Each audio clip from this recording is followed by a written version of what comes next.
ಬೀದರ್ಕಿದ್ದ ಕಾಲಕ್ಕೆ ಗುಜರಾತದ ಒಬ್ಬ ಮಹಾರಾಜರು ಬಂದಿದ್ದರು, ರಾಜಕೀಯ ಇಲ್ಲಿಗೆ. ಅವ್ರು ಯಾಕಂದ್ರೆ ಅಂಬಾನಿ ಮಗಳ ಮದುವೆ ಹೈದ್ರಾಬಾದಕ್ಕೆ ಆಗಿತ್ತಂತ. ಅದಕ್ಕೆ ನಮ್ಮ ಮಠ ಇಲ್ಲದ ಸಿದ್ದಾಡ್ ಹುಟ್ಟು ಊರದ್ದು ಗೊತ್ತಿತ್ತು, ಯಾರು ಹೇಳ್ಯಾರ ಅವ್ರು ನಮ್ಮ ಮಠಕ್ಕೆ ಬಂದಿದ್ದರು, ಬೀದರ್ಗೆ ಬಂದಿದ್ದರು. ನಾನು ಕೇಳಿದೆ, ಮಹಾರಾಜ ಕೈಸ ಅಚ್ಚ ಮಹಾರಾಜ ಯಾರದ? ನನಗೆ ಯಾರಿಲ್ಲ, ಒಂದು ಮಗಳದ, ಯಾಕೆಂದ್ರೆ ಮಠಕ್ಕೆ ಬರ್ತಾಳಕ್ಕೆ. ಅವ್ರು ಬಂದು ಹೋಗ್ಯಾರ ಮಠಕ್ಕೆ. ಕವಿ ಸಿದ್ದಾಡ್ ಸ್ವಾಮೀಜಿಗೆ ಜಾತ್ರೆ ಆತ್ರೆ ಹೋಗ್ತಾ ಅಂದರು. ಮತ್ತೇನು ಮಾಡ್ತೀರಿ?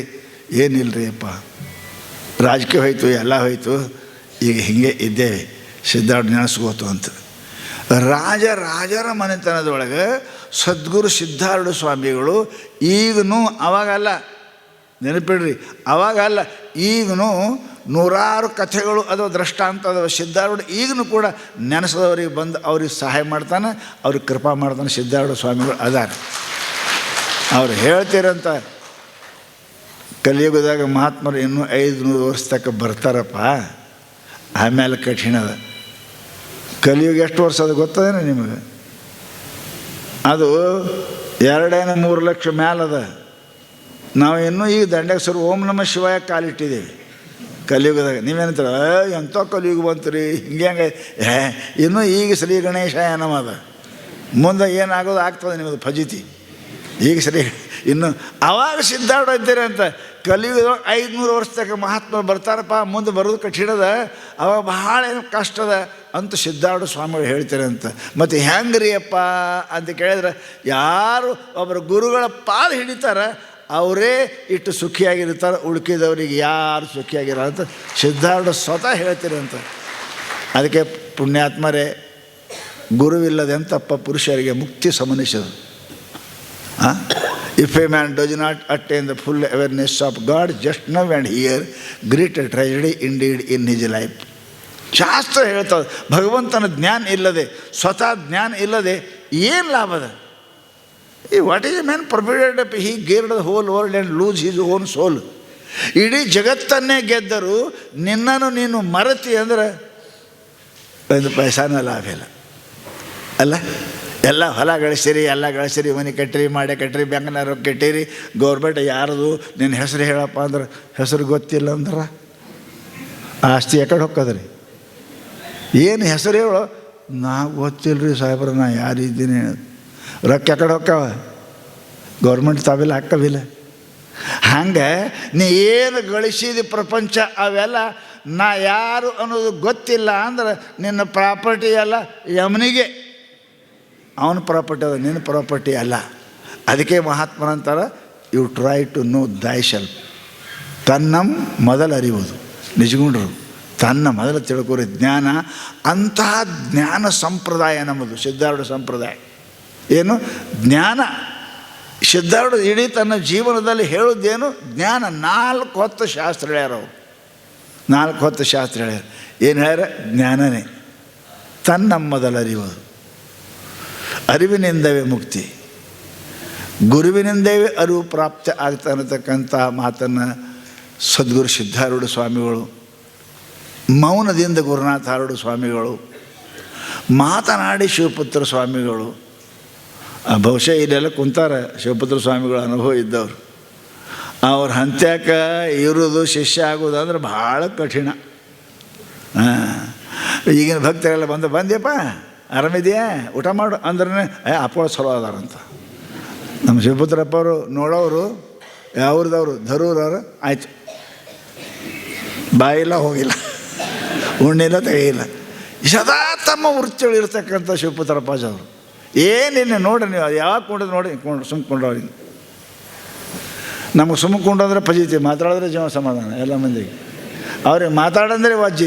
ಯಾವಾಗಲೂ ತಮ್ಮ ದೃಷ್ಟಿಯೊಳಗೆ ಹಿಂಗೆ ಮುಂಜಾನೆ 4, 3:30, 4ಕ್ಕೆ ಎದ್ದವರು ಕಡಾಕೊಂಡಿರ್ತಾರೆ. ಎಂಥ ಸ್ಥಿತಿ ಇರಬೇಕು ಅವರು. ಯಾರು ಮಾನ ಅಪಮಾನ ಯಾವಿಲ್ಲ. ಬಳ್ಳಾರಿಗೆ ಹೋಗಿದ್ದೇವರು ಅಪ್ಪಳ ಜೊತೆಗೆ. ಹೋದ ಕಾಲಕ್ಕೆ ಆ ಬಳ್ಳಾರಿ ಗಣಪತಿ ಅಪ್ಪಂತಿದ್ರು ಅವ್ರು, ಮೊದಲು ಮಿಲ್ಟ್ರಿಯವರು. ನಾವೆಲ್ಲ ಹೋದೆವು. ಹೋದ ಕೂಡಲೇ ಏನಪ್ಪ ಅಂದ್ರೆ ಕುಂತೇವೆ. ಕುಂತ ಕೂಡಲೇ ಅವ್ರದ್ದು ಪೂಜೆ ಇತ್ತು, ಮೇಲೆ ಕುಣಿಸಿ ಪೂಜೆ ಇತ್ತು. ಮತ್ತು ನಮ್ಮ ಶಿಷ್ಯರಿಗೆ ಹಬ್ಬ ಇರ್ತಾ, ಯಪ್ಪ ಅಲ್ಲಿ ಬೇಡ್ರಿ ಏನು ನಿಮ್ಗೆ ಸಣ್ಣವ ಮ್ಯಾಲೆ ಶಾಸ್ತ್ರ ಇಲ್ಲ ಪಾಸ್ ಮ್ಯಾಲೆ ಕುಂಡಿಸ್ತಾರೆ ಅವನಿಗೆ. ಬೇಡ ಹೋಗೋದು ಬೇಡ್ರಿಪ್ಪ ಅಂದೇವಿ. ಎಲ್ಲಿ ಕೊಟ್ಟಾಗೈತಿ ಹೋಗೋದು ಬೇಡ್ರಿ. ಯಾಕೆ ನೀವು ಮ್ಯಾಲೆ ಕುಂಡಿಸ್ತಾರೆ ನಿಮ್ಗೆ ಕೆಳಗೆ ಕುಂಡಿಸ್ತಾರೆ ಅಂತ ಇದೇನು ರೀ ಅಂತ ಅಪ್ಪಗಳಂದ್ರು.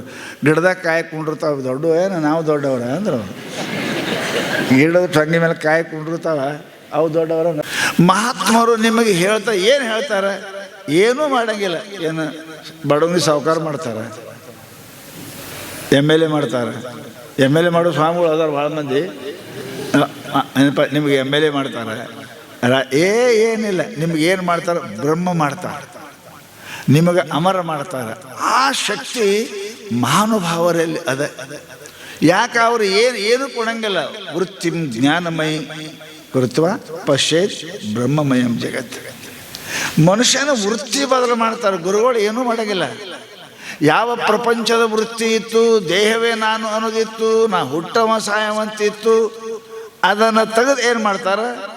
ಅಜರೋಹಂ ಅಮರೋಹಂ ಅಂತ ತಿಳ್ಕೊಂಡು ನ ಜಾಯತೆ ಮೃತೆ ಕದಾಚಿನ್ ನಾಯಂ ಭೂತ್ವ ಭವಿತಾವಾನ ಭೂಯ ಅಜಃ ನಿತ್ಯ ಶಾಶ್ವತಃ ಪುರಾಣೋ ಹನ್ಯತೆ ಹನ್ಯಮಾನೇ ಶರೀರಂ. ಭಗವಂತ ಗೀತೆಯಲ್ಲಿ ಅರ್ಜುನಿಗೆ ಹೇಳಿದಂತೆ ನಮ್ಗೆ ಮರ್ತ್ಯನನ್ನು ಅಮೃತ ಸ್ವರೂಪವನ್ನಾಗಿ ಮಾಡತಕ್ಕಂಥದ್ದು ದೃಷ್ಟಿ ಕೊಡ್ತಾರೆ ಗುರುಗಳು. ಏನು ಕೊಡೋಂಗಿಲ್ಲ ನಿಮಗೆ. ಏನು ಕೊಡ್ತಾರೆ? ದೃಷ್ಟಿ. ಆ ದೃಷ್ಟಿ ಈಗ ನಮ್ಮದೇನದ? ಅಜ್ಞಾನ ದೃಷ್ಟಿ ಅದ, ಮೋಹ ದೃಷ್ಟಿ ಅದ, ಲೋಭ ದೃಷ್ಟಿ ಅದ, ಕಾಮ ದೃಷ್ಟಿ ಅದ, ಕ್ರೋಧ ದೃಷ್ಟಿ ಅದ. ಈ ದೃಷ್ಟಿ ಬದಲು ಮಾಡ್ತಾರೆ. ಡಾಕ್ಟರ್ ನಮಗೇನು ಕಣ್ಣು ಕೊಡ್ತಾನೆ? ಏನು ಚಸ್ಮಾ ಕೊಡ್ತಾನೆ? ಏನು ಕೊಡ್ತಾನೆ? ಕಣ್ಣು ಕೊಡ್ತಾನೆ? ಚಸ್ಮಾ ಕೊಡ್ತಾನೆ ರೀ. ಕಣ್ಣು ಕೊಡೋದು ಪರಮಾತ್ಮ. ನಮ್ಗೆ ಚಸ್ಮಾ ಕೊಡ್ತಾನೆ. ಚಸ್ಮಾ ಕೊಟ್ಟಾದ್ರೆ ಏನಾಗ್ತದೆ? ನಿಮಗೆ ಇದ್ದಂಗೆ ಕಾಣ್ತದೆ ಇಷ್ಟೇ. ಆ ಚಸ್ಮಾ ಅವೇ ನಮ್ಗೆ ಕಣ್ಣು ಕೊಟ್ಟಿಲ್ಲ, ಅವ ನಮ್ಗೆ ಚಸ್ಮಾ ಕೊಟ್ಟಾನ. ಆ ಚಸ್ಮಾ ಯಥಾ ವಸ್ತು ಹೆಂಗದ ಹಂಗೆ ನೀವು ನಡಿತೀರಿ, ತಿಳಿತೀರಿ, ಬದುಕ್ತೀರಿ ಅಲ್ಲ. ಒಂದು ವೇಳೆ ಆ ಚಸ್ಮಾ ಸಿಗಲಿಲ್ಲ ಅಂದ್ರೆ ತೆಗ್ಗ ದಿನ್ನಿ ಕಣ್ಣ ಕಾಣ್ತದೆ, ದಿನ್ನಿ ತೆಗ್ಗಂಗೆ ಕಾಣ್ತದೆ, ಬಿದ್ದು ಕಾಲು ಮುರ್ಕೋತೇವೆ. ಮತ್ತೇನದು? ಅದಕ್ಕೆ ಸದ್ಗುರುಗಳು ಮತ್ತೇನು ಕೊಡಂಗಿಲ್ಲ ನಮಗೆ. ಅದಕ್ಕೆ ದೃಷ್ಟಿ ಕೊಡ್ತಾರೆ ಅವರು. ಆ ದೃಷ್ಟಿ ಮನುಷ್ಯರಿಗೆ ಬಂತು ಅಂತ ಕೇಳಿದರೆ ಯಾವ ದೃಷ್ಟಿ? ಜ್ಞಾನ ದೃಷ್ಟಿ. ಯಾವ ದೃಷ್ಟಿ? ಬ್ರಹ್ಮದೃಷ್ಟಿ. ಅಂತಹ ದೃಷ್ಟಿ ಮನುಷ್ಯನಿಗೆ ಬಂತು ಅಂತ ಕೇಳಿದರೆ ಏನಂತಾನವ? ಜಗಬೆಂದೊಡಂತಾನೆ, ಜಗದೀಶನುಂತಾನೆ, ಜಗದಾತ್ಮರೆಲ್ಲರಂ ತಾನೆಂದು ಭಗವಾತನೇ ಉತ್ತಮನ ನೋಡ. ಅಂತಹ ದೃಷ್ಟಿ ಮನುಷ್ಯನಿಗೆ ಬಂತು ಅಂತಂದ್ರೆ ಏನಿಲ್ಲ, ಪಾಪ ಇಲ್ಲ, ಪುಣ್ಯ ಇಲ್ಲ, ಸುಖ ಇಲ್ಲ, ದುಃಖ ಇಲ್ಲ. ಏನದ? ಯತ್ರ ಯತ್ರ ಮನೋಯಾತಿ ತತ್ರ ತತ್ರ ಬ್ರಹ್ಮದರ್ಶನಂ. ಎಲ್ಲೆಲ್ಲಿ ಮನಸ್ಸು ಹೋಗ್ತದೆ ಅಲ್ಲೆಲ್ಲಿ ಪರಮಾತ್ಮನೇ ನೋಡ್ತಕ್ಕಂಥ ಶಕ್ತಿ ಬರ್ತದೆ. ಗುರುಗಳು ಕೊಡ್ತಾರೆ ನಿನಗೆ, ಅವರ ಮಾತು ನಿನಗೆ ಅಮೃತ ದೃಷ್ಟಿಯನ್ನು ಕೊಡ್ತದೆ. ದೃಷ್ಟಿ ಬಂತು ಅಂದ್ರೆ ಎಲ್ಲ ಒಂದೇ. ಸಿದ್ಧಾರ್ಢ ಬೈದವರು ಅಷ್ಟೇ, ಹೊಡೆದವರು ಅಷ್ಟೇ, ಕೊಟ್ಟವರು ಅಷ್ಟೇ. ಏನು ಮಾಡಿದ್ರು ಕೂಡ ಅವರ ದೃಷ್ಟಿ ಏನಿತ್ತು ಅಂದ್ರೆ ಭಗವದ್ ದೃಷ್ಟಿ, ಆತ್ಮದೃಷ್ಟಿ ಇತ್ತು ಅಂತ ತಿಳ್ಕೊಂಡೆ. ಆತ್ಮದೃಷ್ಟಿ ಇಲ್ಲ ಅಂತಂದ್ರೆ ಸುಖ ದುಃಖ ನನ್ನವರು, ಅವ್ರ ಪೈಕಿ ಇವ್ರ ಪೈಕಿ ಆ ಪೈಕಿ ಎಲ್ಲ ಬರ್ತಾವೆ. ಯಾವಾಗ ಆ ದೃಷ್ಟಿ ಹೋಯ್ತು ಮನುಷ್ಯನಿಗೆ ಕೇಳಿ ಪರಮಾತ್ಮ ನೋಡ್ತಾನೆ, ಆನಂದವಾಗಿ ಸುಖವಾಗಿರ್ತಾನೆ. ನಾ ಸಣ್ಣ ಮಾತು ಎಲ್ಲರೂ ಹೇಳ್ತಿರ್ತೀನಿ. ಯಾವನೋ ಒಬ್ಬ ಮನುಷ್ಯ ಏನಪ್ಪ ಅಂತ ಕೇಳಿದರೆ ಮಂದಿ ಭಾಳ ಚಹಾ ಕುಡಿತಾರೆ. ಈಗ ಚಹಾ ಕುಡಿತಾರೆ ಅಂದ್ರೆ ಹಾಲು ಭಾಳ ಮರ್ತವೆ. ಏನು ಮಾಡಬೇಕು? ಮಿಲ್ಟ್ರಿಯಿಂದ ವಾಪಸ್ಸಾದ ರಿಟೈರ್ ಏನು ಮಾಡಬೇಕು ಅಂತ ವಿಚಾರ ಮಾಡಿದ ಕೂಡಲೇ ಯಾರೋ ಹೇಳಿದ್ರು ಸ್ವಾಮಿಗಳು, ಈ ಮಂದಿ ಭಾಳ ಚಹಾ ಕುಡಿತಾರೆ, ಒಂದು ಎಮ್ಮೆ ಕಟ್ಟು, ಚಲೋ ಎಮ್ಮೆ ಕಟ್ಟು, ನಿನ್ನ ಕೆಲಸ ನಡೀತದೆ ಅಂದರು. ಎಮ್ಮೆಯಲ್ಲಿ ತರಬೇಕು? ಎಮ್ಮೆ ತರಬೇಕಂದ್ರೆ ಗುಜರಾತ್ಗೆ ಹೋಗ್ಬೇಕು. ಅಲ್ಲಿ ಮುಂಜಾನೆ 4 ಸಾಯಂಕಾಲ 4, 8, 10 ಲೀಟ್ರ್ ಹಿಂಡು ಎಮ್ಮೆ ಇರ್ತಾವೆ, ತೊಗೊಂಬ ಅಂತಂದರು. ವಾದಿಮ ಹೋಗಿ ಎಮ್ಮೆ ಖರೀದಿ ಮಾಡ್ದ. ಎಷ್ಟು? ಮುಂಜಾನೆ ಹಿಂಡಿ ತೋರಿಸೋರು ಅವನಿಗೆ ಮುಂಜಾನೆ 5, ಸಾಯಂಕಾಲಕ್ಕೆ 5, 10, 12 ಲೀಟರ್ ಹಿಂಡು ತೋರಿಸಿ ಏನಪ್ಪ ಅಂದ್ರೆ ಕೊಟ್ಟ ಒಳಗೆ ಎಮ್ಮೆ ತೊಗೊಂಡು ಬಂದವ.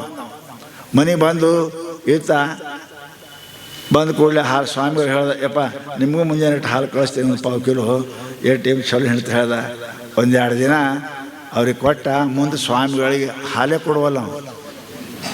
ಯಾಕೋ ಏನಾಯ್ತಂತೆ? ಹಿಂಡುವಲ್ರಿ ಸ್ವಾಮಿ, ಹಾಲು ಹಿಂಡು ನನಗೆ ಅವ ಹೇಳ್ಯಾನ ಮುಂಜಾನೆ 5 ಸಾಯಂಕಾಲ 5 10 12 ಲೀಟ್ರ್ ಕೊಡ್ತಾನಂತ ಹೇಳ್ಯಾನ.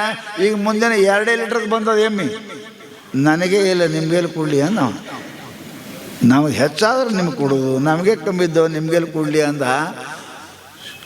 ಅವ ಹಿಂಗೆ ಹೇಳ್ಯಾನ, ನಿನಗೆ ವಾಪಸ್ ಮಾಡಿ ಎಮ್ಮಿ. ಅವನಿಗೆ ಗುರುವ ಹೇಳಿದ್ರು. ಹೋದವ ಜಗಳ ತಗೊಂಡು ಅವನಿಗೆ ಹೇಳ್ದ, ನೀನು ಮುಂಜಾನೆ ಸಾಯಂಕಾಲ 10-15 ಲೀಟ್ರ್ ಹಿಂಡ್ತ ಅಂತ ಹೇಳಿದಿ, ನಮ್ಮ ಮನ್ಯಾಗ 4-5 ಲೀಟ್ರ್ ಕೊಡಕ್ಕೆ ಹಚ್ಚದ. ಅದು ಹಿಂಡೋದು. ಅವ ಮಾಲಕ್ ಕೇಳ್ದ, ಏನು ಹಾಕ್ತೀಯ ಅಂದ. ಕಣಕಿ ಹಾಕ್ತೀನಿ ಅಂತ, ಸೊಪ್ಪೆ ಹಾಕ್ತೀನಿ. ಹುಚ್ಚಿ, ನಮ್ಮ ಕಡೆ ಹಸಿರು ಹಾಕ್ತೇನೋ ದಿನ, ಮುಂಜಾನೆ ಸಾಯಂಕಾಲ ಹಸಿರು ಹಾಕ್ತೇವೆ, ಅದು ತಿಂತದ ಹಿಂಡ್ತದೆ. ಅವು ಒಣದ ಹಾಕಿದ್ರೆ ಹೆಂಗೆ ಹಿಡ್ತದೋ ಚಂದ. ಹಸಿ ಹಾಕ್ಬೇಕು. ಹಸಿ ಅನ್ನಕ್ಕೆ ನಮ್ಮಲ್ಲಿ ಇಲ್ಲ, ಕೆರೆನೂ ಇಲ್ಲ, ಹೊಳೆನೂ ಇಲ್ಲ, ಬಾವಿನೂ ಇಲ್ಲ, ಬೋರು ಇಲ್ಲ. ವಾಪಸ್ ಬಂತು ಹುಚ್ಚನಂಗೆ. ಯಪ್ಪ ಹಿಂಗೆ ಅಂತಾನ್ರಿ ಅವ, ಎಮ್ಮಿನೂ ತೊಗೊಳಿಲ್ಲ, ರೊಕ್ಕನೂ ಹಿಂಗೆ ಅಂತಾನೆ, ಏನಾರು ಹೇಳ್ರಿ ಅಪ್ಪ ಅಂದ. ಗುರುಗಳು ಶಾಣ್ಯರಿದ್ರು, ತಮ್ಮ ಒಂದು ಹಸಿರು ಚಸ್ಮ ಕೊಂಡ್ಕೊಂಬ. ಏನ್ರಿ ಹಸಿರು ಚಸ್ಮ ತೊಗೊಂಬ, ಒಂದು ದೊಡ್ಡದು ಹೆಣ್ತ ಹೋಗುವ ಅಂದ. ಅವ್ರು ಏನು ಮಾಡೋದು, ದೊಡ್ಡ ಹಸಿರು ಚಸ್ಮ ತೊಗೊಂಡು ಎಮ್ಮಿಗೆ ಹಾಕಿದ, ಚಸ್ಮ ಹಾಕಿದ. ಮುಂದೆ ಒಣ ಕಣ್ಕಿಟ್ಟು ಹಸಿರು ತಗೊಂಡು ಗಪ ಗಪ ತಿನ್ನಕತ್ತಿರ. ಚಸ್ಮ ನೋಡಿ ಹಸಿರೇ ಕಾಣ್ತೆ, ಹಸಿ ಗಪ ಗಪ ತಿನ್ನಕತ್ತು. ಬರ ಹಿಂಡಾಕತ್ತು, ಹಾಲು ಹಿಂಡಾಕತ್ತ. ಸ್ವಾಮಿ ಕೊಡಕತ್ತ. ಏನು ಮಾಡಿದ್ವಿ ಅಂದ್ರೆ ಚಸ್ಮ ಹಾಕೀನಿ, ಎಮ್ಮಿಗೆ ಚಸ್ಮ ಹಾಕೀನಿ. ಕಣಿಕೆ ಯಾವ್ದದ ರೀ, ಒಣದೇ ಅದು. ಚಸ್ಮ ಯಾವ್ದದ ರೀ, ಹಸಿರದ. ಹಸಿರು ಚಸ್ಮ ಹಾಕೊಂಡ್ರೆ ಹೆಂಗೆ ಒಣ ಕಣಿಕೆನು ಹಸಿರು ಕಾಣ್ತದ, ಹಂಗೂ ನೀವು ಪರಮಾತ್ಮನ ಚಸ್ಮ ಹಾಕೋರಿ, ಜಗತ್ತೆಲ್ಲ ಪರಮಾತ್ಮನೇ ಕಾಣ್ತಾನೆ ನಮಗೆ. ವೃತ್ತಿಮ ಜ್ಞಾನಮಯಿ ಕೃತ್ವ ಪಶ್ಚೇತ್ ಬ್ರಹ್ಮಮಯಂ ಜಗತ್ತು. ಶಾಸ್ತ್ರ ಹೇಳ್ತದೆ ಏನು